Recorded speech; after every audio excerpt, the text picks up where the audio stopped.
Have you ever heard of La Llorona, Hansel and Gretel, or even the god of the sea Poseidon?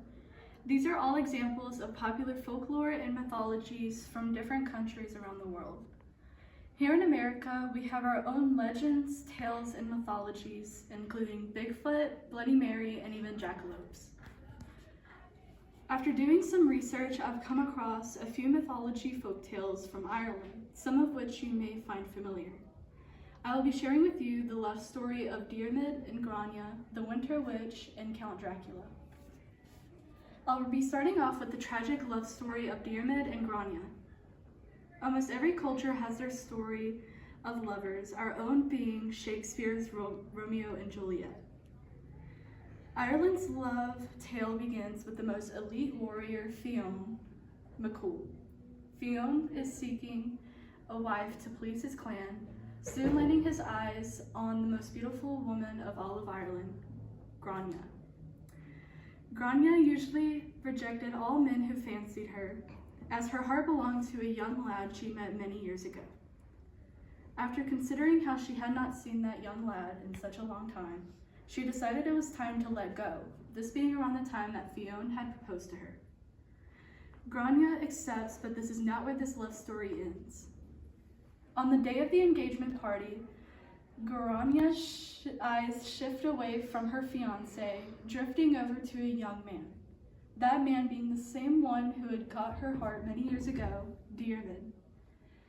It is said that Grania drugged everyone at the engagement party just to be alone with Diarmid. Following this, the two go on the run together, Fionn chasing his love all over Ireland, before Diarmid faces a bull, leaving to him being severely injured.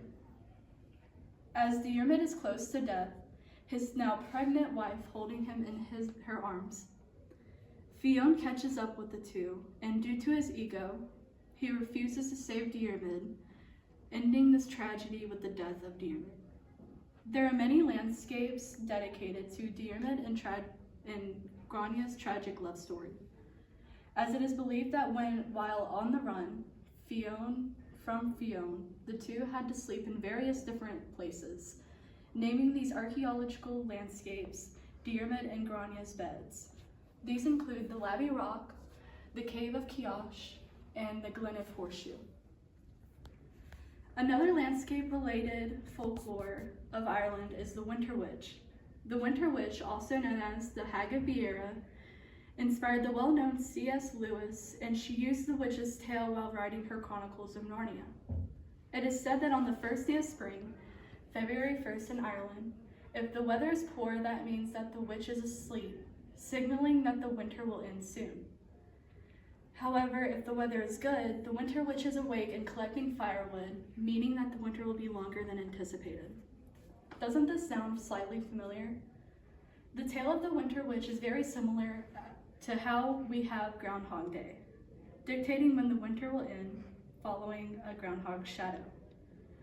This tale also has its connection with landscapes. The Winter Witch is believed to have been a woman who was turned to stone and is now a rock towering over Calloo Bay in southwestern Ireland. Some of Ireland's locals continue to leave small offerings to pay their respect to her and remain in her good graces. So far, we have heard the tragic love story of Diarmid and Grania and the Winter Witch's weather prophecies. Next, we will go over something or someone we might have seen around Halloween. Saving the best for last, the most notorious bloodsucker, Count Dracula, will be ending us off on a spooky note. Bram Stoker was inspired by Vlad the Impaler to write his story on Dracula. Not many people know who wrote the story, where the story was made, or even the actual story itself. The book begins with Jonathan Harker, who is visiting a client in Transylvania.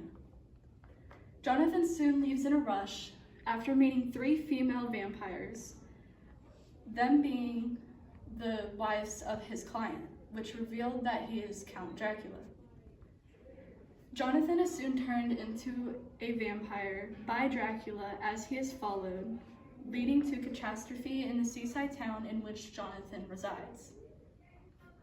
Before creating his book, Jonathan did extensive research on Transylvania and additional Victorian topics related to this work in a library. The Marsh Library is now a museum with revolving exhibits where visitors and locals can see the various displays of many notable figures, one of which being Stoker. The Marsh Library is the oldest library in all of Ireland, and many people still visit it today. I have shared with you the story of Diarmid and Grania, the Winter Witch, and the horror of Count Dracula. After telling the tales of some of Ireland's most famous folklore and mythologies, the information of which collected by the respective sources, I hope I have sparked your interest in these tales. Thank you.